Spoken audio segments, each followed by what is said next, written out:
On November 8th, the Missouri voters will go to the polls with plenty of decisions to make. That includes the choice of a new governor. Good evening. I'm Max Dieknight. And I'm Emma Balkenbush. Our Target 8 team is fact-checking political ads as the election nears. KOMU 8's Rachel Lee is here with us and analyzed an attack ad on Democratic governor candidate Chris Koster.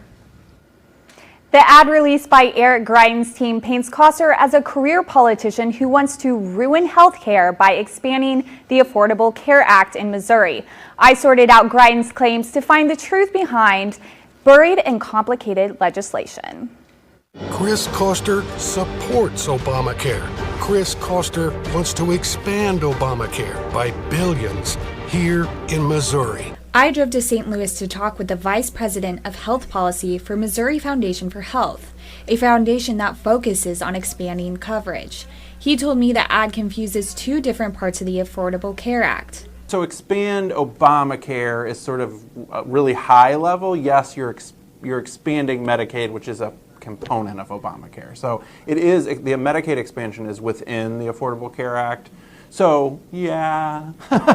Greitens' campaign told me a reasonable estimate for a yearly Medicaid expansion in Missouri is $2.88 billion. Greitens' campaign sourced healthinsurance.org, a site showing data specifically pointing to Medicaid expansion. Koster writes about expanding Medicaid on his campaign website, stating, quote, expansion would provide healthcare coverage to 300,000 working Missourians and invest billions of dollars into Missouri's economy. Target 8 determined the claim to be true, in the sense that Koster is advocating expansion of Medicaid, which is one part of the Affordable Care Act. Obamacare expansion is not only ruining healthcare and hurting businesses like this, it's threatening to bankrupt states like Colorado and Illinois. Greitens' campaign sourced expert commentary that blames overruns in enrollment and costs as a reason for the state's strained budget. Barker says Missouri shouldn't be compared to Colorado and Illinois in Medicaid expansion because every state is unique.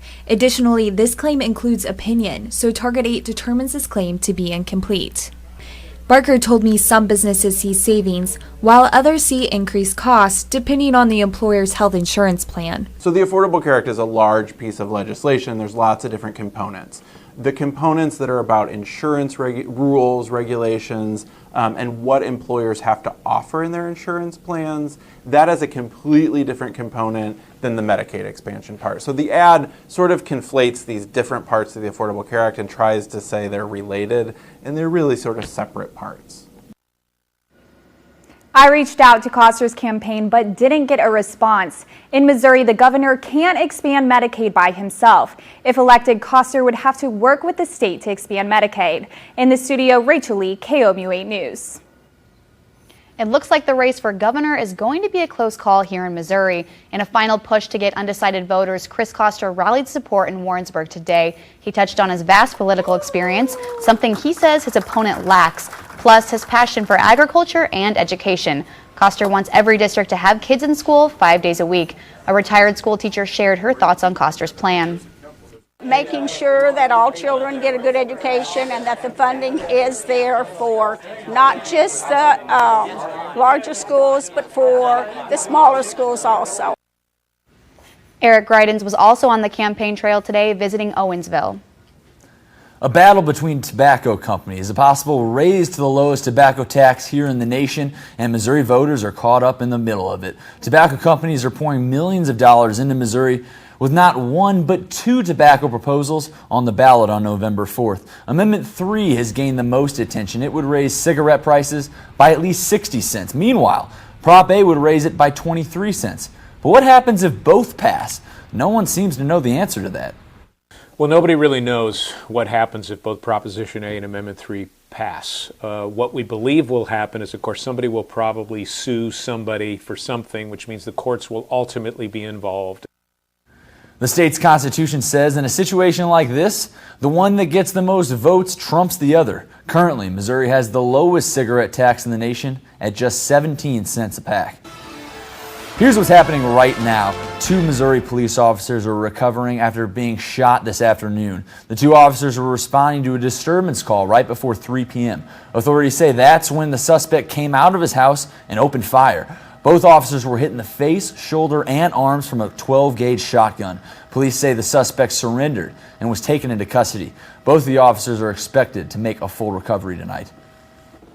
The Missouri State Highway Patrol got new technology back in August, and earlier this week it was put to good use in mid-Missouri. The Augmented Reality System, or ARS, was used by Highway Patrol pilots to catch 3 suspects after they allegedly robbed the Martinsburg Bank and Trust. The ARS is typically used with traffic-related tasks, but one patrol captain says that's not its only use.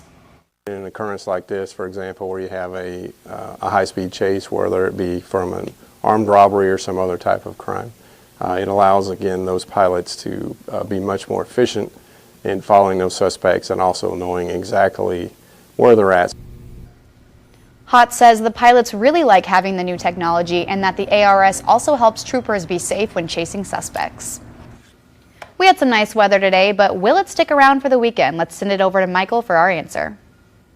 Thank you, Emma, and good evening, everyone. As she said, a nice day out there. Didn't feel like the first week in November. As we take a look at our weather almanac for today, we saw temperatures warm up to a high of 70 degrees. Usually we're about at 60 degrees for this time of year, and we're going to see those actually fall back down into the 60s this week. But as we take a look at current conditions outside right now, you can see 57 degrees in Columbia, 53 in Jefferson City, 53 in Fulton, and 50 degrees down in Jefferson City. We're going to fall back into the 40s this evening. We're going to see winds continue out of the southeast, about 5 miles an hour, very calm winds. Because of that, we could see a chance for some fog overnight and into tomorrow morning as we look at the forecast for this weekend. 67 degrees on Saturday, plenty of sunshine. It remains mild.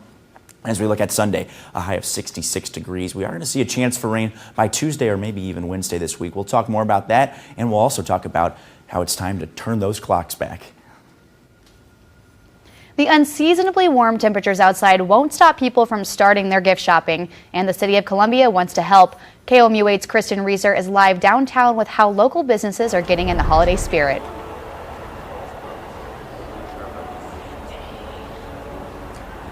I'm live at the corner of Broadway and 9th Streets where the final lights are being added to the Magic Tree downtown. The tree will be fully lit up tomorrow at 5:30 as part of the holiday shop hop. All day long, businesses will hold open houses to showcase their festive decor and offer discounts on holiday gifts. Employees say it's important for people to support local mom and pop stores instead of big retail chains. One shop owner says she spent several days getting ready for Saturday. This is a very important season for us, as it is for most retail businesses. So we've been here all week decorating and changing displays. Shop hop tomorrow, and the city is offering a $2 discount on parking on the street with the use of their Park mobile app. Reporting live in Columbia, Kristen Reeser, KOMU 8 News. Still to come, why a research center is studying cats as a way to help children with autism. And how a fundraiser today will be used to help increase people's mobility.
In New York City, police sergeant has died and another is wounded after a shootout in the Bronx. The two officers were rushed to a hospital today after responding to a home invasion. Reports say police followed the suspect when he ran off.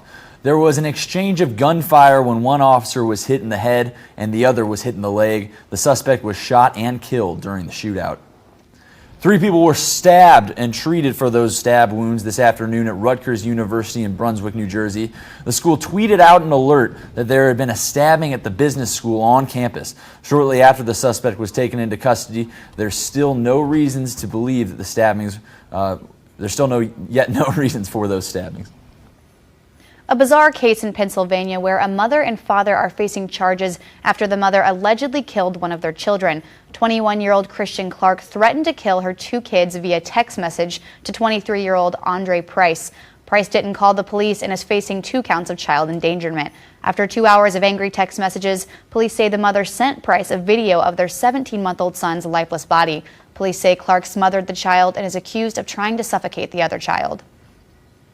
A federal jury convicted today 2 former officials linked to New Jersey Governor Chris Christie for their part in the Bridgegate scandal. Christie's former Deputy Chief of Staff Bridget Kelly and another aide, Bill Baroni, were found guilty on all charges.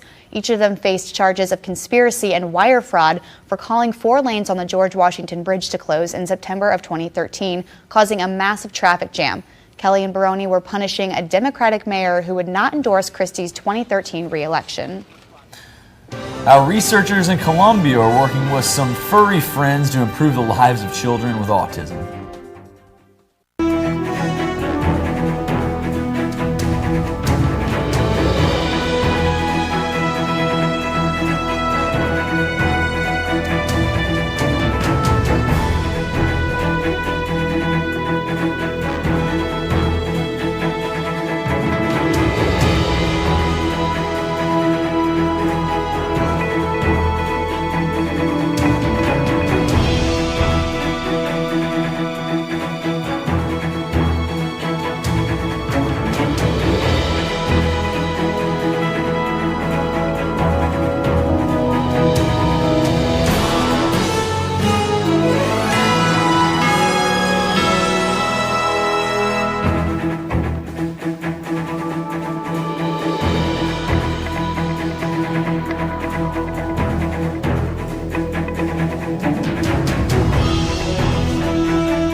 Welcome back to KMU 8 News at 10. We are taking a time-lapse look out over Rocheport. You can see a very foggy start to our morning, and that could be the case tomorrow morning as well. Temperatures warming up right near 70 degrees this afternoon. Plenty of clear skies once that fog moved out in an early sunset there right around 6:15 this afternoon. Temperatures out at Rocheport at Les Bourgeois Vineyards, 10:14, 53 degrees. And as we look at our weather headlines for the next few days, we are going to see those sunny conditions continue for this weekend as a high pressure system is going to be with us until about Monday afternoon.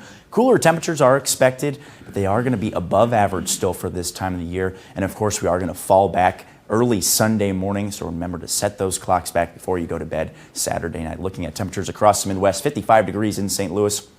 Much cooler at 46 degrees at Indianapolis and 54 out in Kansas City. We're going to fall back into the upper 40s overnight tonight. And again, here's that high pressure system You can see right over the Ohio River Valley right there. And of course, I also want to mention this low pressure system out over the southwest. Usually, once we get into December or something, that's something that we want to keep a very close eye on. When we see those low pressure systems begin to skate from the southwest up into Missouri, that's when we can start to see chances for snow. But considering how warm it is, we're not going to have to deal with any of that. That's actually going to be our next weather maker. It is going to skate just to our south and bring us some chances for rain early Tuesday morning. But of course, the temperatures are the big story lately, and we are going to stay warm for this weekend because of a ridge of high pressure. And again, that's going to skate off to our east, and by the beginning of the week, we are going to see a little more cooler temperatures. And as we see a trough move through the area, and that'll be our chance for that rain, that low pressure system I was talking about. But again, still much above average temperatures for this time of the year. Going to be in the 60s for the most part this week, and you can see that for our weekend forecast here. Waking up tomorrow morning, we're in the lower 40s. Those winds are going to shift from the south. We're not going to warm up too much tomorrow. Still plenty of sunshine. I have about 66, 67 degrees tomorrow as we head into the day. On Sunday morning, temperatures are back down near 40 degrees, maybe even down into the 30s down at the Lake of the Ozarks. But again, those clocks fall back tomorrow, and we're looking at a sunset right around 5 by Sunday. So those temperatures are back into the 50s by 6:30 p.m. on Sunday. So we got to get used to those dark skies moving a little earlier and those cooler temperatures as well. 44 degrees for your overnight low tonight with clear skies. Patchy fog is possible, as I mentioned, and those winds are going to be from the southeast at about 3 to 6 miles an hour. Tomorrow, a high of 67 degrees. Again, still above average for this time. Usually we're seeing average highs right around about 56 degrees or so, but still lots of sunshine. I don't think too many people are going to be complaining about 67 degrees for the first week of for November. But again, that'll be the case for much of this week as we look at the forecast. 68 degrees by Monday to start off the work week. 65 for Election Day. That's the best chance to possibly see some rain this week and what's going to be a very dry week. But notice temperatures remain in the mid 60s for the most part. Another chance for rain is possible Saturday for that Mizzou game against Vanderbilt. But again, 60s for much this week, above average temperatures. I don't think people are going to complain too much. It's finally starting to feel like fall. It's fall, yeah. I Above think average. we can say goodbye to 80 degrees, but we're going to be hanging in the goodness. 60s for this Right. week. Thanks, Michael. You're welcome. Why a research center thinks pet cats can be more than just a furry friend. And how a new program will allow doctors to become leaders in education. Here's a look at your lottery numbers. Good luck.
Researchers in Colombia are looking at how cats could help people with autism.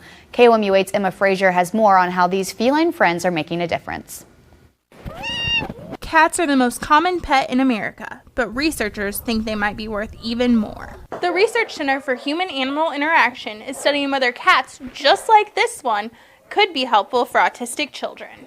Center Director Rebecca Johnson says their new program, Feline Friends, will place cats in homes of children with autism.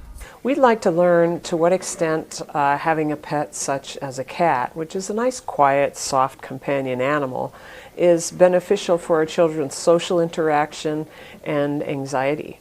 Dr. Casey Clay of the Thompson Center says there is limited research out there about animals interacting with children with autism. There's not a lot of evidence right now using the therapy animal as a specific treatment or intervention, but we're kind of conducting research to see if we can determine what the best way to use the therapy animal is for kids with autism. Center fellow Gretchen Carlisle says they chose cats for a reason. One of the important things about this study is that cats have not been studied as much as other animals, and we would like to provide more information for families of children with autism. And what did the cats get out of this? All the cats in this study will be permanently adopted by the families, so this will give the cats an opportunity to have a forever home. Emma Frazier, KOMU 8 News, Columbia. The center is trying to raise $29,000 for the research. To donate to the Feline Friends Project, visit KOMU.com. MU is now the first university in the nation to offer an online program for doctors who want to teach. The master's program became available exclusively online this fall. The online degree allows doctors to work full-time while also pursuing school. Program director Eric Lindblom says although the degree isn't required, it helps doctors become leaders in medical education. I think a lot of physicians are looking for more training to be better teachers, perhaps be innovators, developers of curriculum, leaders in the dean's office, those sorts of positions. The program is semester-based and students usually take 2 courses at a time. Lindblom says the program is typically completed in about 5 semesters. A national organization started in Colombia is raising money to provide mobility to people in third world countries. Centro Latino hosted a dinner fundraiser for Mobility Worldwide tonight. Volunteers throughout the country work with Mobility Worldwide to build carts for those who no longer have the ability to use their legs. The group was created in 1994 in Colombia and has since grown to include more than 20 affiliates across the country. This year, the Colombia affiliate is working hard to achieve a new goal. Our goal this year is 1,600 of these carts, and we're on track to do that. We're building 32 a week right now. Each cart costs about $300 to make. The group uses donations and profits from fundraisers to pay for the cost. Mid-Missouri high school football teams are playing do-or-die games tonight. Find out which teams advance and which teams are out coming up next in sports.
From the Ford Sports Desk, KOMU 8 Sports. The high school football district field has grown dark for many mid-Missouri football teams. Only the strongest survive. Our first team, the Battle Spartans, would need to dig deep after losing star receiver Javon McQuitty.